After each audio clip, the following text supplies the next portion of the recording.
Good morning and welcome to the walk-off, everybody. I'm Scott Belford, normally joined by the best co-host in the biz, Adam Mack. But as you can see, Adam under the weather, not feeling so great, but it had nothing to do with opening day. He made sure to tell me to let everyone know he is flying high. It's just a sore throat, and so he doesn't wish to push it and not be able to, talk over the long weekend while he has all of his family and stuff there for Easter.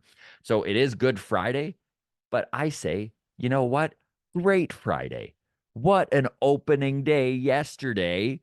Oddly timed baseball game on a Thursday for everyone. I know, especially with opening day, a lot of you were hoping that it would be after work hours. Wasn't the case for comedians and folks working in the evening. Afternoon game was really fun. Got to go to the bar and watch the game. There were a bunch of different Jays fans there. We were in a little room where they put the sound on for us, and there was about 11 of us just cheering on those Blue Jays as they showed power, as they showed pitching. Barrios looked amazing. The bullpen filled in beautifully. Honestly, that's the thing with opening day is there's so much optimism, and to be given the opportunity to just elongate that optimism for one more day, right? The Blue Jays are currently undefeated in the 2024 Major League Baseball season. So very exciting stuff there. Okay. Lots to talk about. We're going to dive right in to opening day. We'll talk Jose Barrios. We'll break down his numbers. We'll talk about the emergence of some power. And you got to love to see it after what last year was, which was, complete power defunct year. They're just a deficiency up and down the lineup. Vladdy led the entire team with 26 home runs, one of the few teams in all of baseball to not have a 30 home run hitter. So good first day to kind of get that monkey off of the back. Okay, so some big news here on the walk-off front. We just announced yesterday, figured opening day was a good day to make the announcement that we are joining Crier Media, and we are very excited about this because what Crier is going to provide is resources we don't have. It's going to improve the product for you. We're going to be given access to AI editing stuff. We're going to be given the opportunity to be accredited. And I know that they've already got their foot in the door with the Vancouver Canadians, so that will give us full access to the field at Nat Bailey and the ability to go speak to Vancouver Canadians. It looks like the same is happening for the Buffalo Bison, and they're on the verge of getting their foot in the door with Major League Baseball, so that would mean even more interviews and access to Toronto Blue Jays players. Great news for us. Great news for you. Very excited to be a part of Crier Media. All of our stuff is going to be at crier.co. So this doesn't change how you get the walk-off. It's still going to be wherever you get your podcast. We're, of course, on YouTube. You'll find us on Twitter at Walk-Off Podcast and on Instagram, the Walk-Off Podcast. But what they do is they have given us a platform where it's all together. So if you go to crier.co, you get the video, you get the audio, you get all of the socials, whatever you're after. That is how you find the walk-off. We've busted our butt to make inroads with a lot of these minor league guys and a lot of major league dudes. I know we've had guys like Mark Shapiro, the president of the Blue Jays, on the podcast, but to have that door open and have access to so many more major league guys and so many more major league inroads, very exciting stuff. So if you saw that we joined Crier Media on social media yesterday and you were wondering, well, what the hell does that even mean? That is what it means. And I know we got messages saying things like, this is great news, guys. Please don't become more professional. You can count on us to continue to bumble and fumble our way through a baseball season. Don't you worry about that. Okay, lots to get going on. We'll break down here the topics. We'll get into the season opener, obviously. Cavin Bigio. You know what? we're going to take a little bit of time and talk Cavin here. We missed a mailbag question from a Patreon member on Wednesday. And so it was about Cavin Bigio. So we are going to tackle that today. We are going to dive into the intangibles of a baseball season, vibes, mental side, the clubhouse chemistry. We'll check in on what the rest of this Rays Jays series looks like. Ricky Tiedemann starts today with the Bisons. We'll talk that real quick, and then we'll do an AL East roundup to close off this episode. So before I get into yesterday's opener, I wish to talk mental health really quickly here, because I saw on Twitter one of the grounds crew members, a Patreon member, shout out to Mish, was very open about the struggle she has had with her mental health over the last 6 months, and just how excited she is for the baseball season, and that it's really one of the things in life that brightens everything.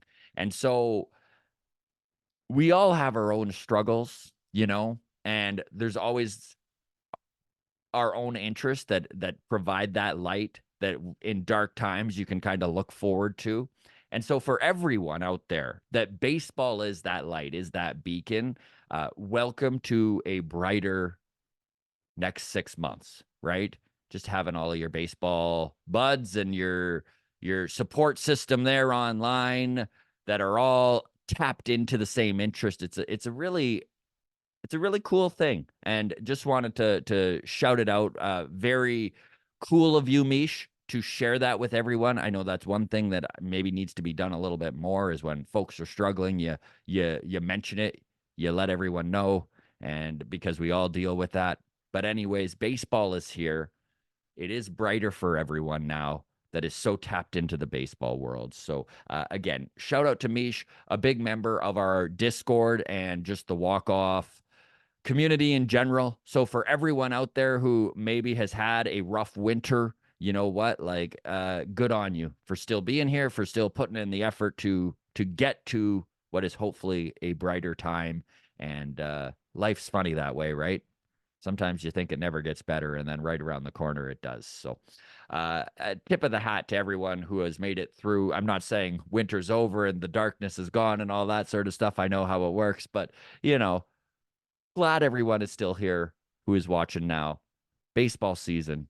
Let's go Jays. And on that, let's get into the season opener and a little brighter topic. Okay, Jose Barrios. My goodness, watching Jose Barrios yesterday. And grounds crew, feel free to put your comments down in YouTube here, and we'll dive in to where our expectations of Jose Barrios are going forward. And last year, he had a career year.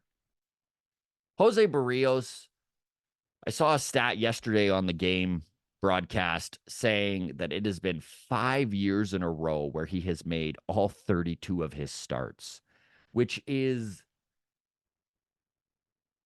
literally mind-blowing.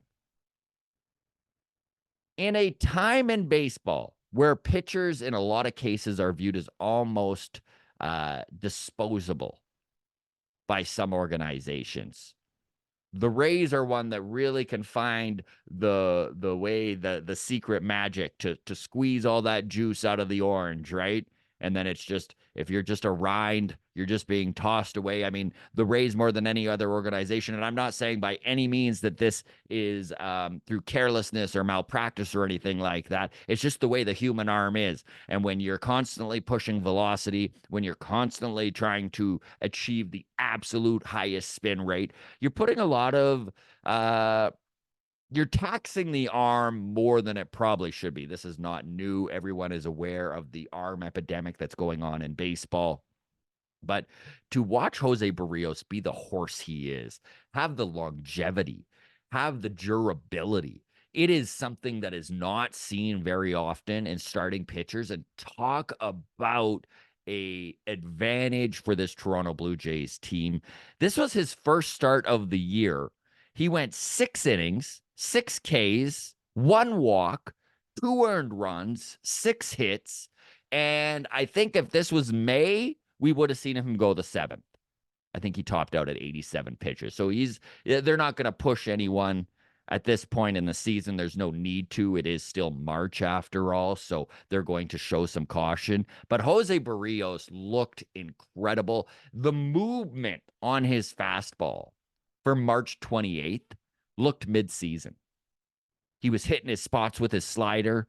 Everything about what Jose Barrios did was impressive and exciting to watch, especially coming off of a career year. Because when you're the age that Jose Barrios is, 31, and you come off a career year, it's tough to expect anyone to replicate that. And I know that this is day one. I'm well aware, small sample size, all of that stuff. But as Adam Max says, small sample size doesn't matter, but boy, oh boy, you sure love to see a good small sample size over a bad small sample size. So Jose Barrios giving some real hope, some real optimism to what is ahead in his season.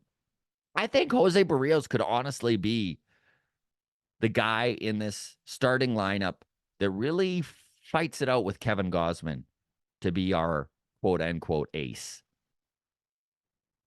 Can't complain too loudly about that. Jose Barrios putting on a show last night. And then if there was anything else to take some positivity from, it was the way the bullpen was operated.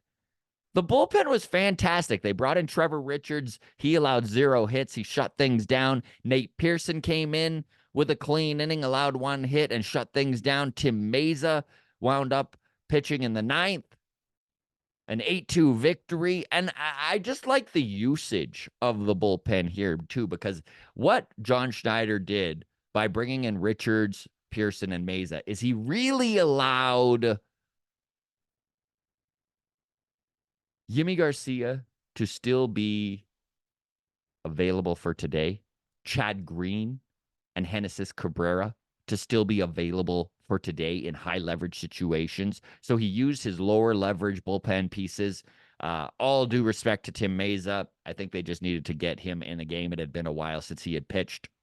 But that does leave the top of this bullpen for today, which is great news, especially considering that this Blue Jays bullpen is going to be in flux until their big studs at the back end and Eric Swanson and Jordan Romano, who are starting the season on the IL, return. So if we can save our bullets, save our guys like Chad Green and save our guys like Jimmy Garcia for when they are needed most, that is just good news. So great bullpen management by John Schneider yesterday. And then lastly, and definitely not least, we saw some dingers. We saw some home runs. We watched this team who was so power deficient in 2023 put up 3 solo home runs. Listen, I'm aware you would love to see those home runs with some guys on base, but we did see dudes hit with runners in scoring position. We saw dudes hit with 2 outs. Alejandro Kirk driving in runs. Dalton Varsho getting it done. George Springer, Vladimir Guerrero Jr., and Cavin Bigio, all with bombs.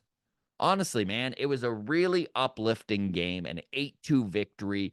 You got to love what we saw front to back. I know it's the first game of the season, but let's ride this positivity while it's still there. All the talk is on Vladimir Guerrero Jr. and how important a big season from him is. To get the monkey off the bat in game 1, to get that first home run out of the way. Same thing goes with George Springer. Everyone talked about Springer's lack of power last year. He hit 21 home runs, I think it was, which was his lowest total in years. So to get those dongers out of the way right out of the gate, you gotta love to see it. We will slide right into talking some Cavin Bigio because we just mentioned that he did hit this bomb. So what happened on Wednesday is we released mailbag, and there was lots of interaction, but what we tried to do is pare down the interaction because most of the questions fell into certain categories, certain themes. And we missed a Patreon question, comment, and we always guarantee the Patreon bump in mailbag. So if you are paying for Patreon, you do get on automatically. And you know what? We just missed one. And John Dick reached out and asked what was going on. And again, I was just very upfront. Listen, sometimes things fall through the crack. Adam, do our best to not let that happen, but especially if it's right after the mailbag the week before and it's 6 days ago, and that's exactly what happened. It fell through the cracks. So we're going to get to it now, and not just because we're making up for it, because I really do wish to talk Cavin Bigio. I honestly think that this is a great question and something that we can, as the grounds crew, really dive into here. So again, feel free to drop your comments below on where you think Cavin Bigio is going to play into this Blue Jays 2024 season. So the question for mailbag was, I'm predicting a big year from Cavin Bigio. I haven't been a big believer in him in the past, and I know that there's a lot of you out there that kind of fall into this category, but he looked amazing in the second half of last year. He really did. His power stroke kind of came together. I think he hit like 6 home runs in August. He only had 9 on the whole season, but he really found his power stroke at the end of the year. He had a game-winning hits, and some big defensive plays. More importantly, he just looked confident in himself and showed some fiery emotion. That's all carried into a very strong spring for him. I'm curious if you agree and where he'll end up playing most. I'd like to see him primarily on third with Clement handling second. Thoughts? So, great way to get into Cavin Bigio talk here. I will say that there are a lot of people who have run out of patience with Cavin Bigio at different times throughout the last few years that he's played with this team, right? He got called up in 2018. He was the first of the Bloodlines guys, right? Cavin, Vlad, Bo, were all highly touted and hyped up to us Blue Jays fans, and Cavin was the first one of the 3 that we got to watch play. He had an incredible year in 2019. His on-base percentage, he just looked like he knew how to hit. And then he had his ups and downs. He dealt with some injuries. His hand kept getting hit. He was moved to third base in 2021, and that experiment was horrible. I think the Blue Jays just had so much confidence in him to play every position that when they put him to third, they didn't expect him to struggle like he did. And you know what? The hot corner, a very difficult position to play. Now, we did watch him play some third base last year, and boy, did he ever look better. I think Cavin Bigio personally projects better as a second baseman than he does a third baseman. I think Cavin Bigio projects better as a left fielder than he does a second baseman. And Cavin, you could move all over the diamond. We watched him play first base very well. We've watched him play some right field. Heck, we even watched him in 2022 patrol center field a couple times. So Cavin Bigio, a very useful player when it comes to versatility. But I will say that offensively, this could be a year we watch him take a step forward. And listen, I don't wish to jump off the deep end here, but if there is any fan base who has a reason to believe in late bloomers, who has a reason to believe in guys finding it at the plate at 28, 29 years old, it is Toronto Blue Jays fans. We watched Edwin Encarnacion become one of the most prolific power hitters that this organization has ever seen at the age of 28. We watched Jose Bautista literally be traded from the Pirates for a bag of balls, bump around the utility role with the Jays for about a year and a half before he finally put it together at 29 years old, hitting 54 dingers. You can see behind me on the wall. That's the picture commemorating his 54th home run. The guy at an age where most teams would have written him off became arguably the best Blue Jays player we've seen since Carlos Delgado. So if there is a fan base that could be convinced that perhaps a 29-year-old could find it. It is the Toronto Blue Jays fan base. Cavin Bigio has it in his blood. We have watched him improve his power over the last year. Do I think Cavin Bigio is going to be a superstar? Am I going to put him in the same category as Jose Bautista, or even be delusional and act like it's possible? No, absolutely not. But what I will say I think is possible is I do think Cavin Bigio could be an everyday player. I think that he could wind up in this lineup 130 to 140 games this year. And if he shows the occasional power that he showed yesterday, if he continues to show his great eye at the plate, he took a walk yesterday as well, and he continues to be as sound defensively as we have seen over the last 6 months, I really do think that there is a place where Cavin Bigio is very, very useful to this organization to a level we maybe didn't see coming. And I wish to also just touch on the fact that when it comes to Cavin Bigio, the pressure is off, man. What is the guys that we get that get mentioned all the time as a must-see positive regression from last year? It's not Cavin Bigio. Everyone's talking about Alejandro Kirk. The pressure's on for Kirky. He really does need to, if not be the guy from 2022, at least be a lot better than he was in 2023. We need absolutely positive regression from Vladimir Guerrero Jr. Everyone in the media constantly is saying this team is going to go as far as Vladimir Guerrero Jr.'s back goes. That's a lot of pressure. George Springer needs to find a way to hit for more power, even if it sacrifices his batting average. There's pressure on Georgie. Justin Turner, it is constantly said, needs to replicate bare minimum what Brandon Belt did for us last year. And hopefully has the same sort of power year he did last year with the Red Sox, where he hit a career high 23.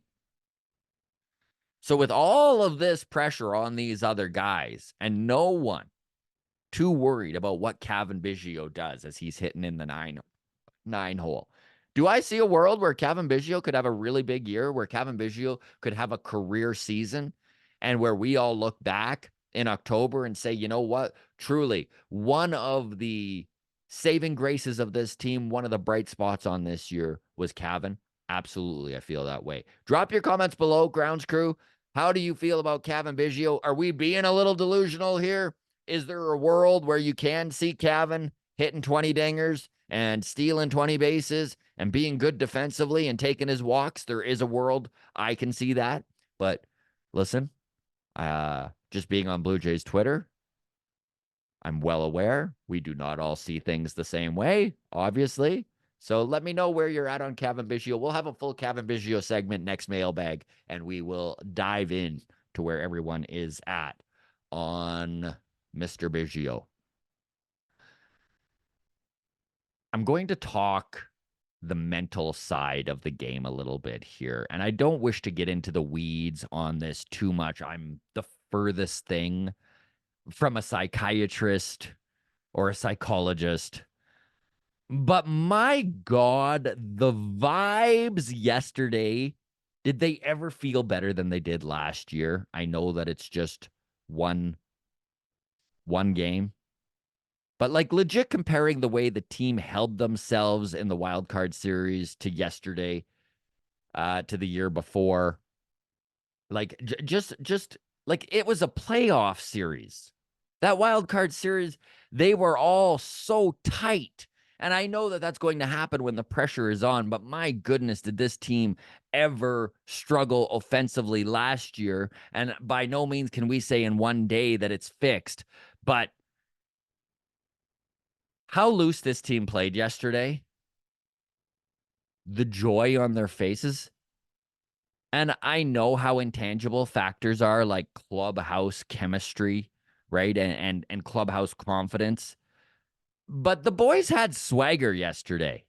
And jump in here, Grounds Crew, and just let me know how you felt about the vibes. Okay, I know this is the most intangible subject we can be talking, but to watch Vladimir Guerrero Jr. joking around and smiling like he did. And I know that that was a part of his game last year at times too, but it just felt like by the end, there was so much pressure on the kid that he really got in his own head. And I think that when a team goes through something like 2023 Blue Jays did, where everyone is talking about the lack of scoring with runners in scoring position, where everyone is talking about the lack of power. Everyone is just bringing up that they are not offensively where they should be.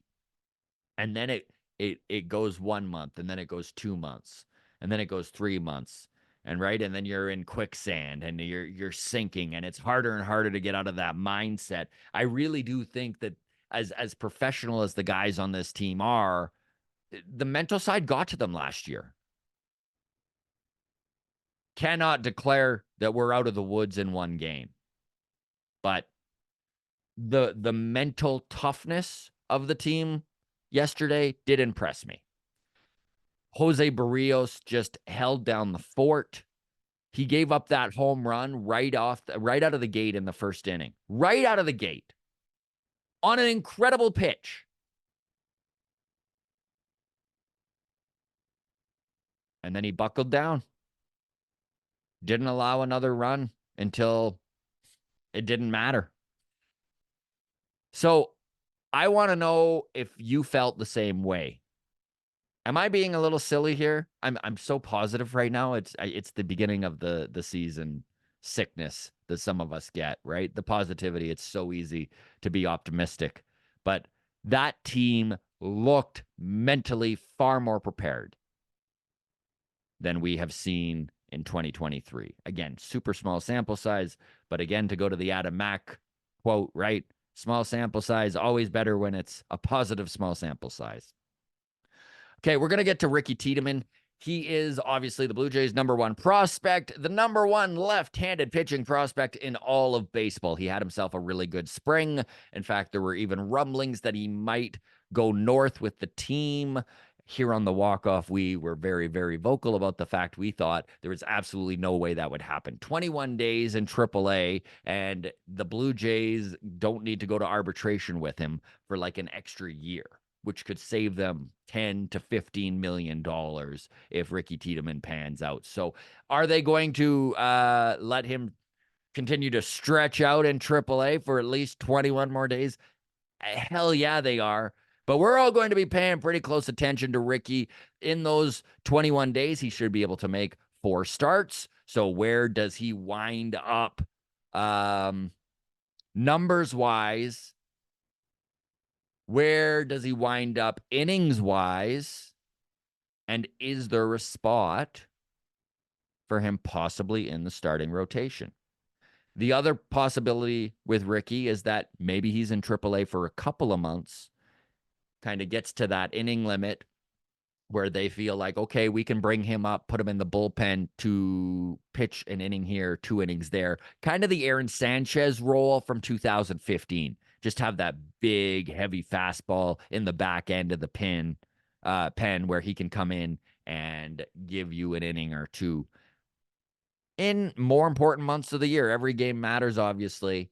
And you don't want to be saying it's early for too long here, but, having Ricky in August, not a bad thing. They are going to limit his innings as he didn't get very many of them last year. He had some arm injuries, so they don't wish to overtax his arm. He is still just 21 years old. But I think we are going to see Ricky Tiedemann in the bigs. And my guess is, depending on injuries, the bullpen makes the most sense and a little later in the summer.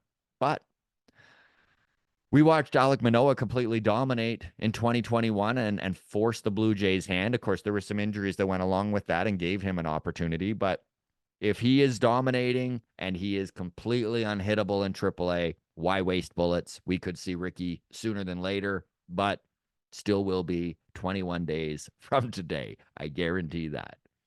Okay, folks. We're going to wrap things up here. I know this was a little bit shorter episode. I never can go quite as long without Adam Mack here. He's kind of the rock and the counterbalance to my onslaught of positivity. Adam's pretty positive too, but he doesn't let me get delusional. He keeps me in check. So we will end with just the rest of this Rays series. Today, we're going to watch Chris Bassett, the Hound, take the mound against Aaron Savali. Savali, of course, acquired at the trade deadline from the Cleveland Guardians last year by the Rays. Should be a good little pitching matchup. Tomorrow, Yusei Kikuchi and Zach Lytle go head-to-head. And then in Sunday's game, we get to watch Bowden Francis make his first start of the season. He didn't get very many starts in last year and pitched mostly out of the bullpen. So a big day for Bowden Francis on Sunday. He's going to go against Tyler Alexander. Now, Tyler Alexander has not been with the Rays very long. He was a reliever all year with the Tigers last year. The Rays signed him, grabbed him off the waiver wire last offseason here. He's been stretched out in the spring and made the starting rotation. So they could use an opener. This is something the Rays do a lot, and I would guess that that's probably the route they go with Alexander is an opener. And Alexander, by the way, we probably won't see him in this Rays rotation full-time. As soon as Shane Baz or Taj Bradley come back from their injuries, which is expected to be probably May, we could see this Alexander kid shuffled to the bullpen or back to AAA. But in the meantime, the Jays up against Tyler Alexander on Sunday. We will wrap it there. Excited for today's game. Real baseball's here, everybody. Thank the baseball gods above. The wait is over. Let's go, Blue Jays. Take care of yourselves, and we will see you Monday for all the Patreon members for MLB Mondays, and Tuesday for Mailbag. Take care of yourselves. Cheers.